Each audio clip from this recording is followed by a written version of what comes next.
Item ಯಾವುದೇ ಇರಲಿ try ಮಾಡಿ ಆಚಿ ಚಿಕನ್ ಮಸಾಲಾ. ಆಚಿ ಚಿಕನ್ ಮಸಾಲಾ. ಅದೇ ನಾವಿಲ್ಲಿ ಬಂದಿದ್ದ ಕಾರಣ ಏನು ಅಂದರೆ ಜನಗಳ ಮಧ್ಯೆ ಕೂತ್ಕೊಂಡು ನೋಡೋಣ ಅಂತ ಇವತ್ತು ಬಂದ್ವಿ. ಭಾಳ ಅದ್ಭುತವಾಗಿದೆ. ಇಲ್ಲಿ ಜನ ಹೇಗೆ ಇನ್ವಾಲ್ವ್ಮೆಂಟ್ ಇರ್ತಾರೆ ಈ ಕತೆಗೆ ಅಂತ ಅನ್ನುವಂಥದ್ದಕ್ಕೆ ಸತೀಶ್ ಅವ್ರಿಗೆ ಬೇಕಾಗಿತ್ತದು. ಅದನ್ನೇ ಇವತ್ತು ಅವ್ರಿಗೆ ಗೊತ್ತಾಯಿತು. ಆದರೆ ಮಲ್ಟಿಪ್ಲೆಕ್ಸ್ಗೆ ಹೋದಾಗ ಅಲ್ಲಿ ಬೇರೆಯೇ ನಮಗೆ ಪ್ರತಿಫಲ ಮತ್ತು ಪ್ರತಿಧ್ವನಿಗಳು ಬರ್ತವೆ. ಆದರೆ ಇದರಲ್ಲಿ ನೀನಾಶಂ ಸತೀಶ್ ಅವರೇನೋ ಇದರ ತೋರ್ಸೋಕ್ಕೆ ಪ್ರಯತ್ನ ಪಟ್ಟಿರೋದು ಅಂದರೆ ಯಾರೂ ದೊಡ್ಡವರಲ್ಲ, ಯಾರೂ ಚಿಕ್ಕವರಲ್ಲ, ಯಾವುದೂ ಅಸಾಮಾನ್ಯ ಅಲ್ಲ, ಯಾವುದೂ ಸಾಮಾನ್ಯ ಅಲ್ಲ ಅನ್ನುವಂಥದ್ದು ಭಾಳ ಅದ್ಭುತವಾಗಿ ಮಾಡಿದ್ದಾರೆ. It is A fire beautiful movie. ಅದು ನೀವೇ ಹೇಳಬೇಕದ. ಇಲ್ಲ, ನಾನು ಓವರಾಲ್ ಎಲ್ಲ ನಾನು ನೋಡಿದಾಗ ಅದ್ಭುತವಾದಂಥ ಪಿಕ್ಚರು. ಈ ಥರದವು ನಾವು ತುಂಬ ಹಿಂದೆ ನೋಡ್ತಾ ಇದ್ದೀವಿ. ಈ ಥರ ಒಂದು ಸಮಸ್ಯೆಗಳನ್ನ, ಜಟಿಲವಾದ ಸಮಸ್ಯೆಗಳ ಜೊತೆ ಒಬ್ಬ ಮನುಷ್ಯ ಬರ್ತಾ ಇರ್ತಕ್ಕಂಥದ್ದು ರಾಜಣ್ಣವ್ರ ಕಾಲದಲ್ಲಿ ನೋಡ್ತಾ ಇದ್ವಿ. ಅದಾದಮೇಲೆ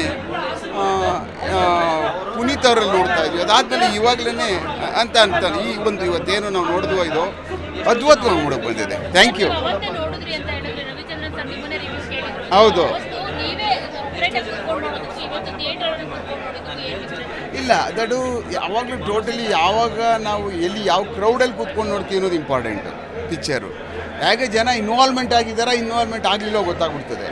ಮಲ್ಟಿಪ್ಲೆಕ್ಸಲ್ಲಿ ಕೂತ್ಕೊಂಡ್ರೆ ಏನಾಗ್ತದೆ ಅಂದರೆ ಅವ್ರದ್ದೇ ಆದಂಥ ಸುಮಾರು ಒರೀಸ್ಗಳ ತಲೆಯಿಂದ ತಂದಿರ್ತಾರೆ, ಅದರೊಳಗಡೆನೇ ತೊಡಗಿರ್ತಾರೆ. ಅದರಿಂದ ಅಲ್ಲಿ ಮಿಕ್ಸೆಡ್ ರಿಯಾಕ್ಷನ್ಸ್ಗಳಿರ್ತವೆ, ಅವ್ರು ತೋರಿಸ್ಕೊಳ್ಳಲ್ರು ಕೆಲವು. ಆದರೆ ಇಲ್ಲಿ ಆಗಲ್ಲ. ಇಲ್ಲಿ ಪ್ರೇಕ್ಷಕರು ನೇರವಾಗಿ ಇನ್ವಾಲ್ವ್ಮೆಂಟ್ ಆಗಿಬಿಡ್ತಾರೆ. ಸತ್ಯ ಇದ್ರೆ ಸತ್ಯ, ಸುಳ್ಳು ಇದ್ರೆ ಸುಳ್ಳು ಅಂತೇಳಿ ಅವ್ರಿಗೇನು ಅನ್ನಿಸ್ತದೋ ಅದರ ಪ್ರಕಾರ ಇಲ್ಲಿ ಆ್ಯಕ್ಟ್ ಮಾಡ್ತಾರೆ. ಅದು ಬೇಕಾಗಿತ್ತು. Thank you. ಚೆನ್ನಾಗಿ ಅನಿಸ್ತು ಮೇಡಮ್. ನಮಗೆ ಹಳೆ ನಾವೆಲ್ಲ ಸಿನಿಮಾ ನೋಡ್ತಾ ಇದ್ವಲ್ಲ, ಆ ಥರ ನೆನಪಾಯಿತು. ಭಾಳ ಖುಷಿ ಆಯಿತು. ಥಿಯೇಟ್ರಲ್ಲಿ ಕೂತ್ಕೊಂಡು ನೋಡೋದೇ ಒಂಥರ ಮಜಾ. ಸಿನಿಮಾನ ದೊಡ್ಡ ಸ್ಕ್ರೀನಲ್ಲಿ ನಮ್ಮನ್ನು ನಾವೇ ನೋಡ್ಕೊಳ್ಳೋದು ಒಂಥರ ಕನ್ನಡಿಯಲ್ಲಿ ಮುಖ ನೋಡ್ಕೊಂಡಂಗೆ. ನಮ್ಮ ತಪ್ಪುಗಳು, ಅಲ್ಲಿ ಮಾಡಿರೋ ಆ್ಯಕ್ಟಿಂಗ್ಗಳು ಎಲ್ಲ ಕೆಲವೊಂದು ನೋಡ್ತಾ ಇರ್ತೀವಲ್ಲ, ನಮಗೆ ಒಂಥರ ಖುಷಿ ಆಗ್ತಾ ಇರುತ್ತೆ. ಭಾಳ ಖುಷಿ ಆಯಿತು ನನಗೆ. ಅದು ವಿಗ್ಗದು ಅದು ತುಂಬ ಕಷ್ಟ ಆಗ್ತಾಯಿತ್ತು, ಆದರೆ ಭಾಳ ಈಸಿ ಆಗೋಯ್ತು ಹೋಗ್ತಾ ಹೋಗ್ತಾ. ಅದೊಂಥರ ಟೋಪಿ ಹಾಕೊಂಡು ತೆಗ್ದಂಗೆ ಆಗ್ತಾಯಿತ್ತು. ಬಟ್ ಫೈಟ್ ಲಾಸ್ಟ್ ಕ್ಲೈಮ್ಯಾಕ್ಸಿನೂ ತುಂಬ ಒಂದು 4-5 ದಿನ ಶೂಟ್ ಮಾಡಿದಾಗ ತುಂಬ ರಿಸ್ಕಿ ಅನಿಸ್ತು ಹೊರ್ತು. ಬಟ್ ಇನ್ನೆಲ್ಲ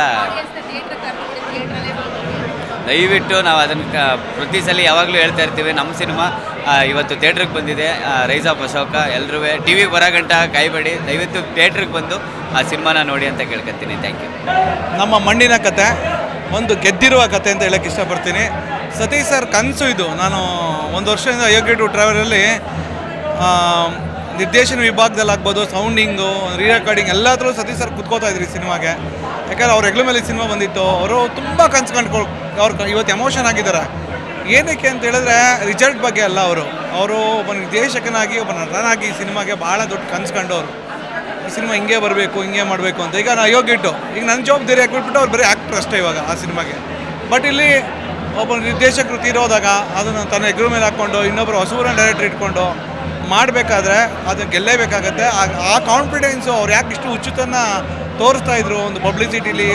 ಅವ್ರು ರಾತ್ರಿ ಹೋಗಿ ಎಡಿಟಿಂಗ್ ಮಾಡೋದು, 3 ಲ್ಯಾಂಗ್ವೇಜ್ ಮಾಡುವಂಥ ಸಾಹಸಗಳು ಯಾಕೆ ಮಾಡ್ತಾಯಿದ್ರು ಅಂದ್ರೆ ಅವ್ರು ಕಂಟೆಂಟ್ ಕಾನ್ಫಿಡೆನ್ಸ್ ಇತ್ತು. ಆ ಕಂಟೆಂಟ್ ಇವಾಗ ಗೆದ್ದಿದೆ. ಹಿಂತಿರುಗಿ ನೋಡೋ ಮಾತೇ ಇಲ್ಲ. ನಾನು ಇವಾಗ ಮಂಡ್ಯ ಎಲ್ಲ ವಿಚಾರಿಸ್ತಾ ಇದ್ದಾರೆ. ಮಂಡ್ಯ ಮಾರ್ನಿಂಗ್ ಶೋನ 28,000 ಕಲೆಕ್ಷನ್ ಇದೆ. 33-34 ಸಾವಿರ ಎಲ್ಲ ಓವರಾಲ್ 40-50% BKT ಇದೆ. 50% ಮೈಸೂರು ಏರಿಯಾ ಇದೆ. 30-40% ನಮ್ಮ ಇದು ಹೈದರಾಬಾದ್ ಕರ್ನಾಟಕ ಏರಿಯಾಗಳಲ್ಲಿ ಕಲೆಕ್ಷನ್ ಆಗ್ತಾಯಿದೆ ಅಂತ ನನಗೆ ಗಂಗಾಧರ್ ಅವ್ರು ಹೇಳಿದರು. ಬಹಳ ಖುಷಿಯಾಯಿತು. ಡಿಸ್ಟ್ರಿಬ್ಯೂಟರ್ ಕಡೆಯಿಂದ ಒಳ್ಳೆ ರಿವ್ಯೂ ಬಂತು. ಪ್ರೊಡ್ಯೂಸರ್ ಮುಕ್ತಲ್ಲಿ ನಗು ಇದೆ. ಅವ್ರ ಶ್ರಮಕ್ಕೆ ತಕ್ಕನಾಗೆ ಪ್ರತಿಫಲ ನೆನೆ ರಾತ್ರಿಯಿಂದನೇ ಸ್ಟಾರ್ಟ್ ಆಯಿತು. ನೀವೆಲ್ಲ ಸಿನಿಮಾ ನೋಡಿದ್ರಿ, ದೊಡ್ಡ ಸೆಲೆಬ್ರಿಟಿಗಳು. ಬಟ್ ಇವತ್ತು ನಿಜವಾದ ಅಭಿಮಾನಿ ದೇವರುಗಳು ಅವರೊಂದು ವಿಜಲ್ ಹೊಡಿಬೇಕಾದ್ರೆ ಅವ್ರು ಎಮೋಷನ್ ಆಗ್ತಾಯಿದ್ರು. ಆ ತಂಡ ಆ ಗೆಲುವು ಸಿಕ್ಕಿದೆ. ಈ ಗೆಲುವು ದೊಡ್ಡ ಮಟ್ಟಕ್ಕೆ ಆಗಬೇಕು. ಪ್ರತಿಫಲ ಯಾವ ಶ್ರಮಕ್ಕೆ ತಕ್ಕನಾಗೆ ಡಬಲ್ ಇರಬೇಕೇ ಹೊರತು ಆ ಫಲ ಅಷ್ಟೇ ಇರಬಾರ್ದು ಅನ್ನೋದು ಬಯಸೋನು. Rise of Ashoka rising it ಆಗಲಿ ಅಂತ ನಾನು ಕೇಳ್ಕೊತೀನಿ. Thank you.